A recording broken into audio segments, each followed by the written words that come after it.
Mengajak keluarga untuk apa? Bertobat. Itu yang disebut dengan baiat. Baiat bahasa Arab, janji artinya, janji. Maka dalam hubungan janji ada dua. Satu, berjanji, hukumnya boleh saja, boleh iya, boleh tidak. Menepati janji, hukumnya wajib. Nah, maka baiat yang dilaksanakan adalah menepati janji kita kepada Allah, janji kepada Tuhan. Ada apa janji? Janji apa kita dengan Tuhan ini tadi? Nah, berjanji, maka disitulah kita dituntut malam baiat, janji untuk ingat Allah. Nah, maka pada proses baiat, pada proses melaksanakan tubuh ilallahi taubatan nasuha, maka oleh guru dalam Thariqah Naqsabandiyah, murid-murid sekalian ini dipasang zikir di dalam hati mereka semua, sehingga hati mereka tidak lepas dari berzikir Allah, Allah, Allah, Allah, Allah. Kenapa dia harus berzikir? Apabila nanti tidak diisi dengan zikir, maka bisa diisi dengan kejahatan dan kebatilan.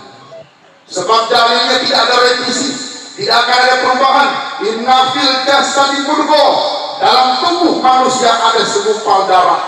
Wa iza solihah solihah jasadul, kalau yang segumpal darah ini baik isinya, maka seluruh tubuh pasti baik. Wa iza solihah solihah jasadul, kalau segumpal darah ini buruk isinya, maka seluruh tubuh pasti buruk. Ala wahyal qalbi, itulah hati, maka isi terus hati dengan zikir itu. Apabila tidak diisi, maka masuk isi yang kebatilan tadi.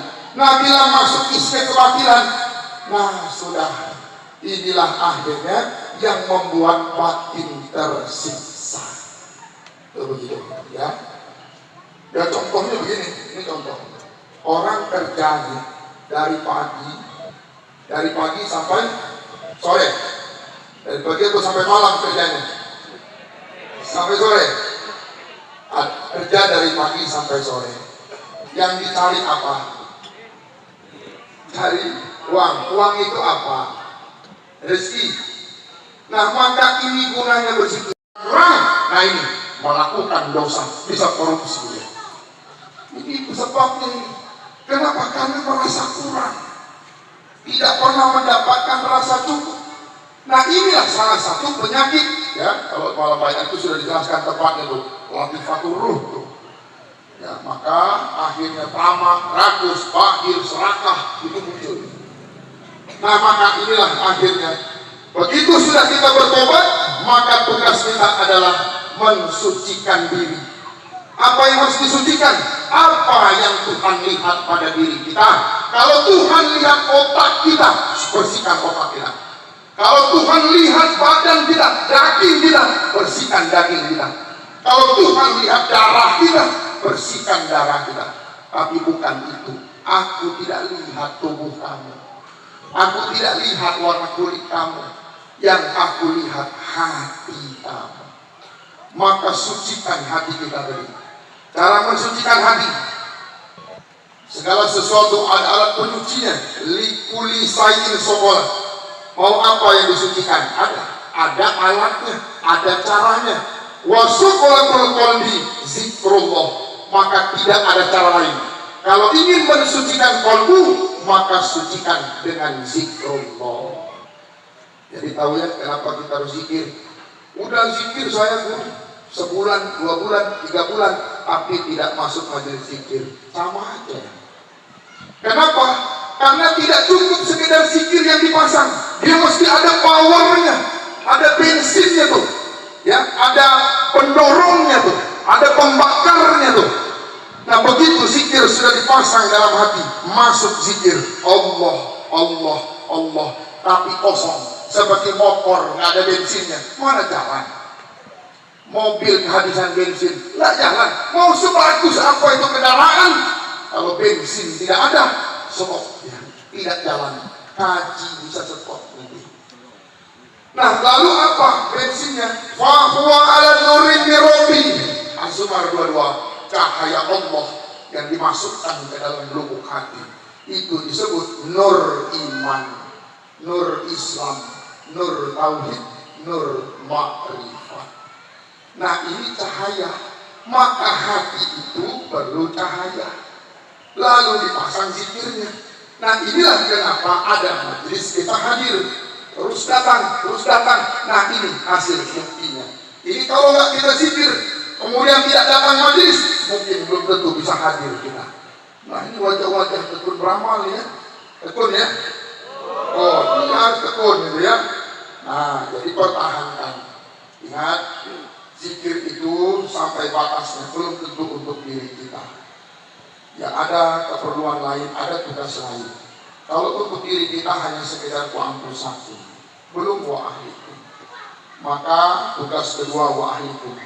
Setelah selesai sholat, selesai berzikir, nah hadiahkan, limpahkan amal zikir kepada ibu, bapak, kakek, nenek, buyut, oyun. Jadi akhirnya masalah satu ini tadi adalah kejahilan. Apa yang terjadi? Dosa. Jadi dosa ya. Dosa sudah tahu ya. Sudah dijelaskan dosa kan? Berarti ya tidak perlu lagi dijelaskan kalau dosa ya. Dosa itu apa? Kalau perbuatannya sudah paham. Orang yang melakukan dosa pun tahu kalau itu dosa. Pak, itu kan dosa itu Pak. Sudah tahu sebenarnya itu dosa. Apakah orang yang melakukan dosa mau dia berhenti dari perbuatan dosa? Sangat mau. Hanya belum ketemu cara untuk berhentinya. Kalah lagi ya. Nah maka akhirnya apa bahayanya dosa? Ini yang membuat hidup dia tidak tenang, gelisah, kacau, rusak akhirnya tadi. Karena sebabnya adalah hubungan dia kepada Tuhannya tidak baik. Hubungan dia kepada Allah tidak harmonis. Hubungan dia tidak akrab, tidak intim dia kepada Tuhannya. Nah, bagaimana orang tidak intim? Suami istri tidak harmonis, apa yang terjadi? Rumah tangga tidak harmonis. Hubungan anak dengan orang tua tidak harmonis. Yang terjadi apa? Jauh. Maka akhirnya karena dosa inilah tanpa sadar manusia menjauh dari Tuhannya.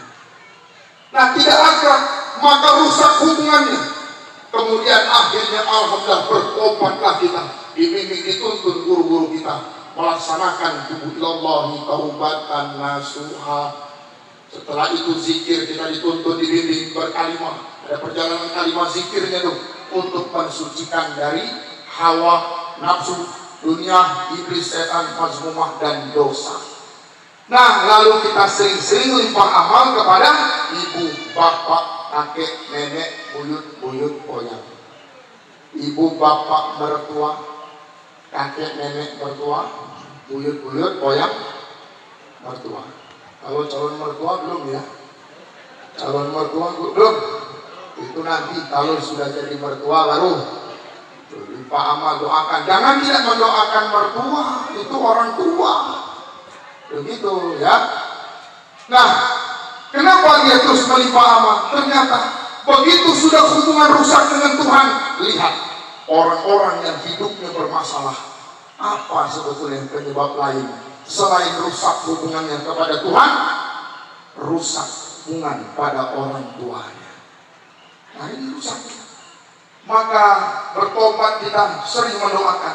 Ini upaya kita memperbaiki hubungan kepada orang tua, ya, kepada kakek nenek kita.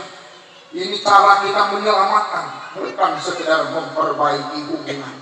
betul-betul ingin keselamatan ibu bapak, kakek, nenek, buyut-buyut oyang kita. Nah, jadi bapak-bapak sekalian ya, inilah kami mendoakan. Kenapa? Sebab apabila di negara kesatuan Republik Indonesia, khususnya umat Islam, hati mereka semua berzikir dalam satu desa, sebanyak-banyaknya seluruh umat berzikir dalam hatinya, maka tidak timbul kehendak dalam hati melakukan dosa. Sebab apabila sudah berzikir di dalam hati, melaksanakan perintah Allah, surat Al-A'raf 205 menyebut nama Tuhan dalam hati. Terus, ini tidak ada batasan berapa kali guru, 10 kali kah, 20, 100 kali, tidak ada, sebut terus dari pagi sampai petang, dari petang sampai pagi. Berarti waktu badan kita tidur, hati jangan berhenti berzikir. Ini susahnya kalau nggak baik. Kenapa waktu tidur pules-pules, hati udah pules duluan tuh. Mata belum pules, hati udah pules tuh. Nah, mata kita tidur, raga tidur, badan tidur, sejak baiat hati sudah bangun dia. Tidak dia tidur, terus dia berzikir. Bukan hanya saat tidur, bahkan sampai nanti sakaratul maut. Pada waktu sakaratul maut, mata dia sudah buta, telinga dia sudah tuli, mulut tidak bisa berkata-kata lagi. Mana ingat lagi dia dengan dunia waktu sakaratul maut? Pernah belum? Belum ya? Belum. Tapi ini wajah-wajahnya lewat itu ya. Kita lewat itu. Maka untuk bisa mengukur sakaratul maut, dijelaskan Rasulullah, tidak jauh seperti orang tidur. Meskipun tingkatan orang tidur jauh di bawah sakaratul maut. Orang tidur sudah tidak dengar apa-apa lagi. Alarm bunyi lewat aja tuh. Udah disetel-setel. Terus kemudian tidak bisa melihat apa-apa lagi. Orang tidur masih bisa ngomong?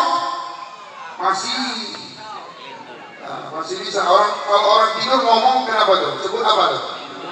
Orang tidur masih bisa ngomong, masih bisa bicara, disebutnya ngigo. Tapi orang tidur dia tidak sadar yang dia bicarakan apa. Dia nggak sadar itu. Waktu tidur punya janji dengan orang tidak ingat, urusan pekerjaan tidak ingat, punya hutang banyak lupa waktu tidur. Mantap tuh. Pusing dia seharian tuh. Gimana bayar utang gitu. Begitu dia tidur lupa. Tapi begitu bangun, balik lagi ingatannya. Pusing lagi. Jadi pusingnya cuma istirahat waktu tidur aja tuh. Begitu ya. Nah, sakaratul maut lebih dari itu. Mana bisa dengar apa-apa lagi, tidak bisa lihat apa-apa. Mana ingat ini, ingat itu lagi. Maka pada waktu sakaratul maut 7 sudah dicabut 5. Kodrat, irodat, sama fasor kalam. Tinggal ilmu kalau dia punya. Hayat dia masih hidup. Karena muhtadar, dunia sudah lewat, akhirat belum sampai. Maka yang berfungsi saat sakaratul maut cuman hati. Mau ibadah apa yang dipakai waktu sakaratul maut? Kalau tidak terbiasa ini berzikir nih. Oh, alhamdulillah sudah baiat guru. Ini sudah terbiasa ini zikir Allah dalam hati. Karena jarang beramal, maka tidak dapat keafdolannya. Jangankan keafdolan la ilaha illallah, afdolnya kalimat Allah dalam lubuk hati dia tidak dapat. Kenapa? Tidak ditemukan zikir Allah dengan la ilaha illallahnya. Dia tidak pernah temukan, tidak pernah dijumpakan zikir sokir dengan batinnya. Ya maksudnya tidak beramal, itu aja tuh. Tidak beramal dia, udah dia lihat. Begitu sudah dia beramal, baru dia merasa ada kebutuhan lain. Itulah limpahan nur. Maka ada tawajuh tuh, ya.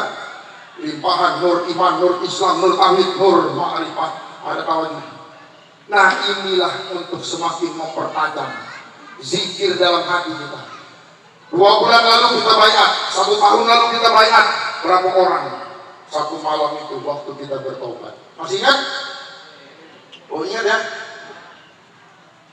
10 orang, 20 orang, itu hasil beda-beda. 1 tahun kemudian, siapa yang zikir dalam hati lebih tajam? Jangankan perbuatan dosa muncul, tidak ada orang ngajak dia bikin dosa. Mustahil ada orang ngajak bikin dosa. Aneh dong. Masa nggak ada orang ngajak bikin dosa? Mesti hancur melalui apa? Pancaran nur dari dalam hatinya. Nah, itu ya. Yang ada orang mau ngajak dia bikin dosa, hilang seleranya. Mana terucap, mana bisa akhirnya nyata kehendak gerak perbuatannya. Nah, apabila masih nyata kehendak gerak perbuatannya, tiba-tiba dia ngajak kita berbuat dosa, introspeksi diri kita. Ini zikir kok bisa narik magnet begitu ya? Nah, maka pertahankan ya. Kenapa? Karena ini modalnya. Karena apa isi otak kita waktu kita sakaratul maut lupa. Kecuali kalau kita memang tidak akan mati-mati. Nah ya sudah. Atau Pak, saya sudah tahu saya matinya 10 tahun lagi Pak. Oh terus ya, kalau saya tobat 9 tahun lagi bagaimana? Ya boleh. Karena Bapak sudah tahu matinya 10 tahun lagi. Ya 9 tahun lagi lah saya tobatnya Pak. Tapi kan tidak ada yang tahu. Dulu guru sudah pernah itu bikin kuesionernya itu, kertasnya itu 168 sebelum dalam Korikonan Sabandia itu sudah ada pertanyaan itu. Maka orang ketika ditanya, apakah Bapak siap mati? Tidak. Kalau besok mati siap? Oh jangan besok dong. Maksudnya cepat bener. Jangan besok. Minggu depan, oh masih kecepatan itu. Ya jadi kapan siapnya? Nggak siap. Tapi orang tahu dia pasti mati. Dia tahu. Tapi dia tidak pernah mempersiapkan kematiannya. Kenapa? Dunia terus pikiran dia. Terus begitu. Nah bagaimana orang yang mempersiapkan kematiannya? Nah, fast out. Apabila ada orang mengajak engkau bertobat, maka fas'au segera penuhi ajakannya. Kenapa? Belum tentu ada kesempatan lagi. Jadi inilah kami mengadakan zikir akbar wilayah. Kita semua mengadakan. Kita mendoakan pemerintah bangsa dan negara, termasuk seluruh pejabat daerah, seluruh pemangku jabatan. Inilah kita ajak untuk bertarekat dan kita mendoakannya. Jadi bapak-bapak sekalian, apabila ada keriduan Tuhan nanti, nah ikut sekalian agar dapat merasakan hidupnya hati dengan berzikir ini tadi. Ya, begitu juga disampaikan kepada seluruh pemerintahan dalam wilayah-wilayah lain. Ya, bukan hanya kita mengundang, bukan hanya mensupport. Kenapa? Karena dukungan sudah tidak diragukan. Jangan ragu, dukungan Pak Camat sudah luar biasa. Bapak dan Rami, Bapak Kapolsek, walaupun baru dilantik hari ini Bapak Kapolsek. Dilantik jam berapa itu Pak? Nah, maka sudah kita laksanakan. Ya, hancur, kita mohon dihancurkan kejahatan. Yang bahaya itu, kejahatan dalam dada manusia.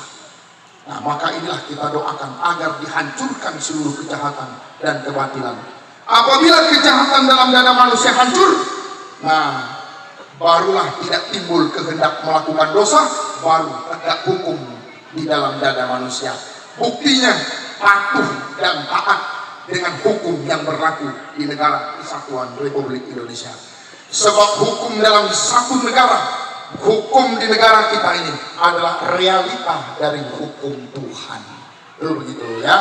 Jadi kalau ada yang dia tiba-tiba lolos dari razia, guru, alhamdulillah guru, tadi ada razia saya lolos. Jangan alhamdulillah di situ. Ya, jadi kenapa alhamdulillah? SIM-nya kemana? SIM saya mati guru. Hukum tetap hukum. Ya, kalau kamu tekun beramal kata guru, maka proses tidak ditunda. Bukan satu bencana kok. Tiba-tiba akhirnya dirahsia. Memang ada pelanggaran. Nah kalau akhirnya dia lolos, ini bisa tertunda prosesnya, ini repot. Sebelum mati ini proses harus berjalan. Maka tidak ada orang mengalami kematian sebelum hukum nyata dulu kepada diri itu. Nah Jangan juga akhirnya tidak ada SIM, ada razia, langsung berhenti depan polisi. Saya tidak ada SIM. Ya kalau ditanya jujur, maksudnya ya jujur, apa ada kekal hati kepada Allah. Ya, maka seluruh saudara-saudaraku, para saya muda, murid-murid sekalian, anak suluk, anak tarekat, kita semua terus kekalkan hati pada Allah. Apabila hati kekal pada Allah, maka Tuhan kekal menyertai. Seluruh ucapan kita, sikap kita, perbuatan kita, pasti Tuhan setujui. Pasti Tuhan setuju. Ucapan kita itu Tuhan setuju. Perbuatan kita Tuhan setuju. Kita cek dalam hati, itu tajam. Begitu dia mau melakukan sesuatu, sadar, oh Tuhan tidak setuju. Nah, maka bisa dihindari. Itu begitu ya. Maka teruslah bertahan di dalam jalan ini. Kita tidak tahu ajal. Jangan nanti sudah bertahun-tahun kita mempertahankan keaktifan kita, Sabtu Minggu akhir istirahat. Tahu gitu? Sudah aktif dia berzikir di sana sini terus bertahun-tahun bahkan puluhan tahun. Akhirnya saya istirahat dulu sebentar dulu. Ini maksudnya nggak aktif dulu sebentar. Satu minggu dia istirahat, satu minggu dia nggak aktif, ajal sampai. Mati lagi nggak aktif. Ini mendingan dia nggak aktif sekian lama, tahu-tahu baru aktif, baru seminggu aktif mati. Bagus bener nih. Ini bagus bener. Ini yang udah aktif sekian lama, stop dulu, istirahat dulu, ajal sampai. Nah sudah, ya maka pertahankanlah, terus doakan dengan merasa Rahman Rahim Tuhan dari dalam lubuk hati kita, ya. Terus berkekalan zikir, jangan lepas. Mau cuaca apapun, situasi apapun, keadaan apapun, jangan tertipu. Kok saya udah zikir, masih punya aja ya. Ini gue udah cerita lagi, orangnya gue udah cerita. Dulu waktu masa tahun 2005 ya, kamu menjadi susah. Sebaliknya, bila tidak beramal, susah kamu. Miskin bisa kamu. Murid dengar itu semangat 45 tuh. Tekun tuh, zikir. 4 bulan kemudian apa yang terjadi? Bangkrut usahanya. Dia udah zikir tekun tuh. Akhirnya begitu konteksnya tutup, protes dia. Mana ini guru nih? Katanya kalau zikir nggak akan miskin ini, nggak akan susah. Ini udah zikir terus 4 bulan, bangkrut usaha. Saya pikir kalau zikir terus nambah cabang nih. Bukan begitu. Maka mungkin bukan gurunya yang salah, kita yang salah tafsir maksud guru itu. Dari situ akhirnya paham bahwa ternyata maksud guru bukan diukur dengan dunia, bukan kaya itu kaya dunia, bukan miskin dunia. Orang miskin itu adalah orang yang hidupnya serba kekurangan. Itu miskin. Nah apabila ini diamalkan, sungguh-sungguh diamalkan, mustahil kamu miskin, mustahil kamu susah. Apa yang terjadi pada dunia kamu tetap tidak akan merasa kurang. Ya ini mantap tuh. Ini sudah banyak hartanya, dunianya banyak, tapi masih merasa kurang, miskin masih berarti. Nah, maka itu yang maksud guru. Bukan nanti zikir buka cabang 10 ya. Maksudnya hati itu tidak miskin, hati itu tidak susah. Nah orang yang hatinya susah bisa nipu orang. Orang yang hatinya susah bisa merendahkan orang. Orang yang hati susah menghina orang, nyala-nyalain orang. Nah buktikan dengan zikir kita terisi, tercukupi kebutuhan batin kita, maka tidak akan timbul menyalah-nyalahkan orang, tidak akan timbul perselisihan dengan orang, tidak akan merendahkan orang, nah tidak akan melakukan kerusakan. Ya, maka yang ada rasa rindu agar muncul kedamaian, kesejahteraan di bumi pertiwi. Demikian, wabillahi taufiq wal hidayah.